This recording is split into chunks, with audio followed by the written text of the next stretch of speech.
Hey everyone, I just wanted to take some time to do an upgrade on my Vinci Fauxdori and show you what I've done so far. Last time I didn't sew it in, and so I have sewed it in all the way up, even to this part, because I just wanted to give it more sturdiness. I really want this journal to be sturdy enough that I can, bend it, move it around.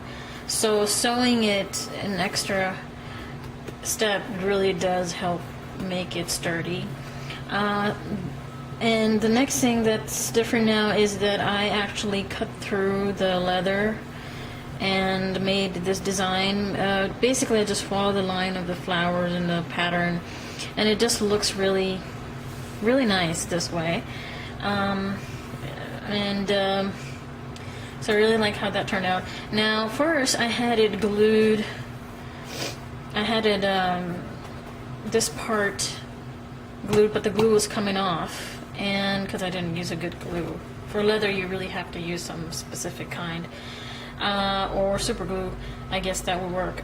So after when I sew this in, I realized that this turned into a pocket. Actually, let me first show you.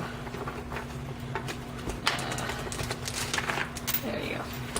So basically, I can now tuck things in here, and it's turned into a pocket. It's not as deep, but it's deep enough that you can really put things in there, notes, or I'm actually going to use this to put quotes that I like, to just to give it more, so I can look at them, because sometimes you really, wherever you can, I guess it's a good thing to put quotes on. Next thing I wanted to show you was, oh yeah, this is what it looks in the back. I left it as is, but eventually I will be carving this out too. I just haven't had the time. It took me a while just to do the binding, and I tucked in like this restaurant that I went to, things like that. I just like how the combination of the color, the maroon against the brown and the blue, it just looked really nice, so I put it in there. And there was already a hole here for the leather, so I decided to use it to hold my string that holds to tie it in. And it is a bit tight right now. I need to go ahead and redo it, but for now it does work well. Let me show you this way. It's just once it's a bit loose, then it will be easier for me to tie things down. I did add these two charms. I am going to link the shop that I got these from. Basically, it's just a metal leaf and a spike, and I just thought that it just gives it a very cool, simple, classic look. My sewing job is not as perfect as you can tell, but I am happy with it.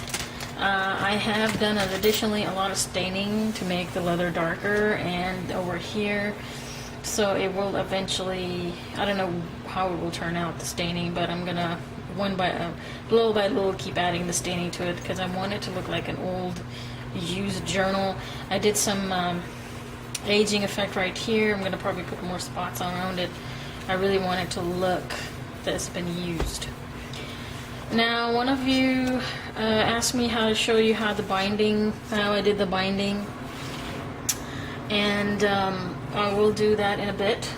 But first, I want to show you how the whole idea came about. I watched what they're called altered journal. If you YouTube about that, you'll find out how people are really doing this. So I took this book. Well, okay, and if you can see, in every book, let me see if I can find a good example, because most of the inside parts have been pulled out. Okay, now if you can see clearly, when you go through the pages, there's always a grouping of pages that is separate from the book, and you can actually pull it out. So that's what I did. I pulled out a nice group of papers. I think there are about 8 pages here, I think. I didn't really ballpark it, and then I used an X-Acto knife to cut it out neatly. Before I was just ripping them out, and it was not a good idea because it damages the pages. So when you do that, let's see if I can pull out my book. Okay, so when you do that, and of course I pulled the pages where the main art, the big page art was the first thing. Oh, so when you pull out the grouping, you just separate each page. This is some of my artwork that I've done so far.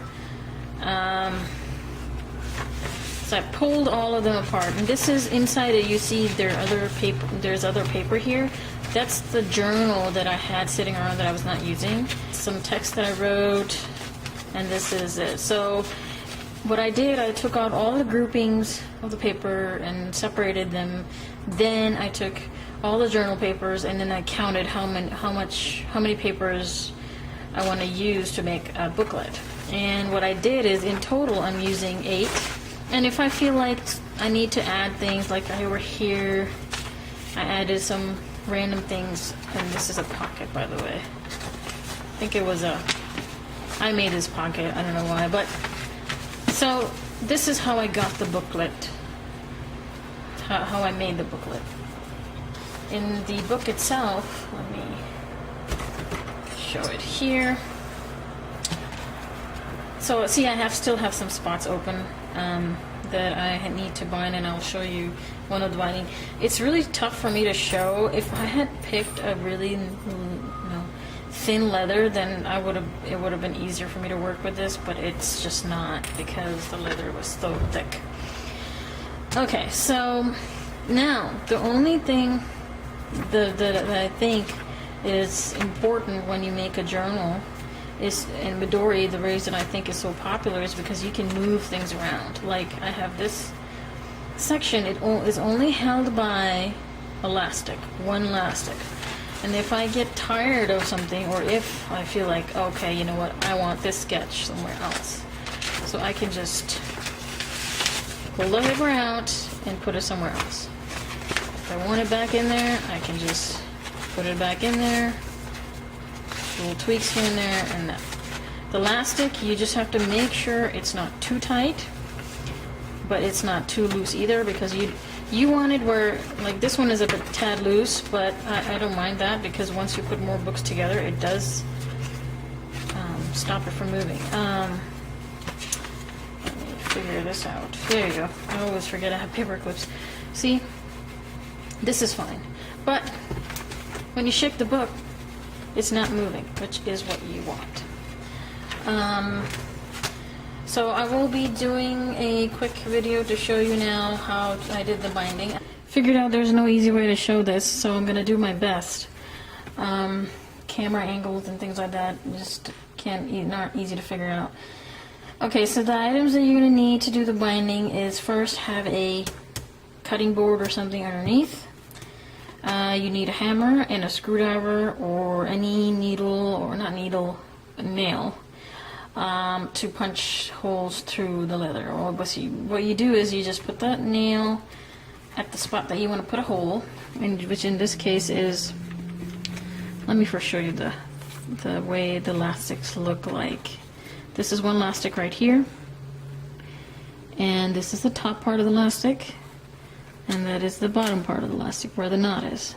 And that's why you have to follow the order the way Ray did it, because you sew in through the top hole, then you pull it out from the second one, then you go up over here, and you put so you put the needle through here and then pull it out in the bottom one. And that way what happens is the top string is the one without the knot, and the bottom one is with the knot. It is not a big deal, but if you really want to, the only reason it's a big deal for me is when I go through the page, I don't see the knot in my page. It's behind the page, behind the booklet.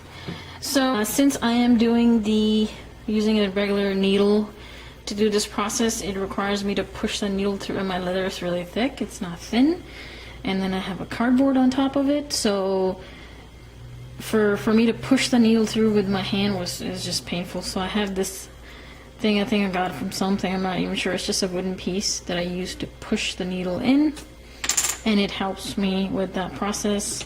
I don't know if I mentioned that you need a set of pliers to pull the needle through from the back. So that's what you need. Now, this is how it looks like. Pull through. Now I'm gonna go in here and then pull it out from this side. So what you do is you just pull it all the way through.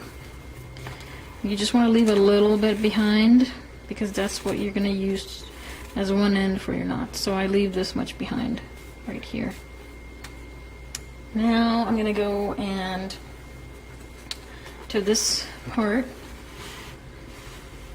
Okay, let's see if it's in there. Alright, so I have these two holes, and I'm going to put it in here and then pull it out of the second one. So now I have